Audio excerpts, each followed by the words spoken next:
ಬಹುತೇಕ ಬಡವರ ಹೊಟ್ಟೆ ಮೇಲೆ ಬರೆ ಇರತಕ್ಕಂತ ನಿರ್ಣಯ.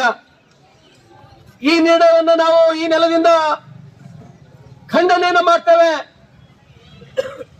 ಈ ಸಚಿವರು ಆದಂತ ದಿನೇಶ್ ಗುಂಡೂರಾವ್ ಅವರು ಕೂಡ ವೈದ್ಯರು ಅಂತ ತಿಳ್ಕೊತೀನಿ ನಾನು. ಒಬ್ಬ ವೈದ್ಯರಾಗಿ ಈ ನಿರ್ಣಯ ನಿಮ್ಮ ಸರ್ಕಾರ ತಗೋತಕ್ಕಂತ ಸಂದರ್ಭದಲ್ಲಿ ನಿಮ್ಗೆ ಅನುಭವ ಇತ್ತು.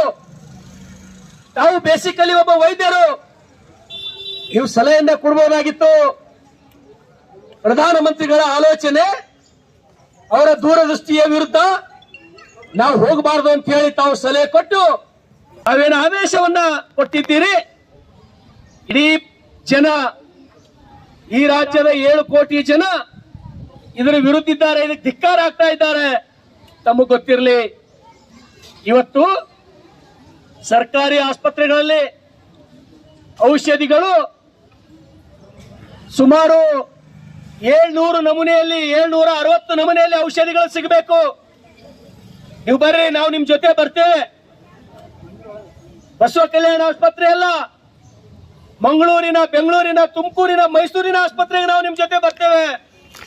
ದಿನೇಶ್ ಗುಂಡೂರಾವ್ ಅವರೇ, ಯಾವ ಆಸ್ಪತ್ರೆಯೊಳಗ 760 ಅಲ್ಲ 500 ಔಷಧಿಗಳು ಸಿಗ್ತಕ್ಕಂಥ ನಮಗೊಂದ್ಸಲ ತೋರ್ಸ್ರಿ. ಅದು ನಿಮ್ ಕೈಯಿಂದ ಆಗಿಲ್ಲ.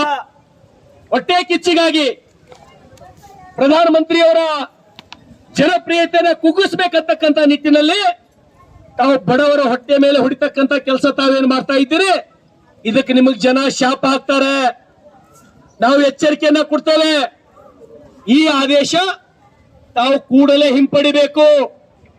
ಈ ಆದೇಶವನ್ನ ಮುಂದುವರೆಸಿದ್ರೆ ನಾವು ಭಾರತೀಯ ಜನತಾ ಪಾರ್ಟಿಯ ಸಮಸ್ತ ಕಾರ್ಯಕರ್ತರು, ಈ ರಾಜ್ಯದ 7 ಕೋಟಿ ಕನ್ನಡಿಗರು ಬೀದಿ ಮೇಲೆ ಇಳಿದು ಹೋರಾಟ ಮಾಡಿ ನಿಮ್ಮ ವಿರುದ್ಧ ನಾವು ಹೋರಾಟಕ್ಕೆ ನಿಲ್ಲಬೇಕಾಗ್ತದೆ ಅಂತಕ್ಕಂಥ ಎಚ್ಚರಿಕೆಯನ್ನ ಕೊಡ್ತೇವೆ. ನಿಮಗೇನಾದ್ರೂ ಬಡವರ ಮೇಲೆ ಕಾಳಜಿ ಇದ್ರೆ, ಇವತ್ತು ಇಡೀ ರಾಜ್ಯದ ತುಂಬಾ ಪೌರ ಕಾರ್ಮಿಕರು ಉಪವಾಸ ಧರಣಿಯನ್ನ ಮಾಡ್ತಾ ಇದ್ದಾರ. ಆ ಕಡೆ ಒಂದ್ಸಲ ತಾವು ನೋಡ್ರಿ, ಅವ್ರಿಗೆ ನಿಮ್ ಕಡೆಯಿಂದ 15 ತಿಂಗಳಿಂದ ಅವ್ರಿಗೆ ಸಂಬಳ ಕೊಡ್ಲಿಕ್ಕೆ ನಿಮ್ ಕಡೆಯಿಂದ ಆಗ್ತಾ ಇಲ್ಲ. ಅಂತ ದಿವಾಳಿ ತರದ ಸರ್ಕಾರ ಇದು. ನಾಚಿಕೆ ಆಗಬೇಕು.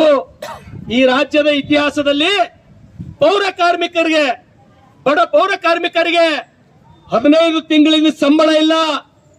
ಇವತ್ತು ನಾನು ಅವರ ಪ್ರತಿಭಟನೆಯಲ್ಲಿ ಹೋಗಿ ನಾನು ಮಾತನಾಡಿದ್ದೇನೆ. ಪೌರಾಡಳಿತ ಸಚಿವರು, ನಮ್ಮ ಜಿಲ್ಲೆಯವರೇ ರಹೀಂ ಖಾನ್ ಅವರು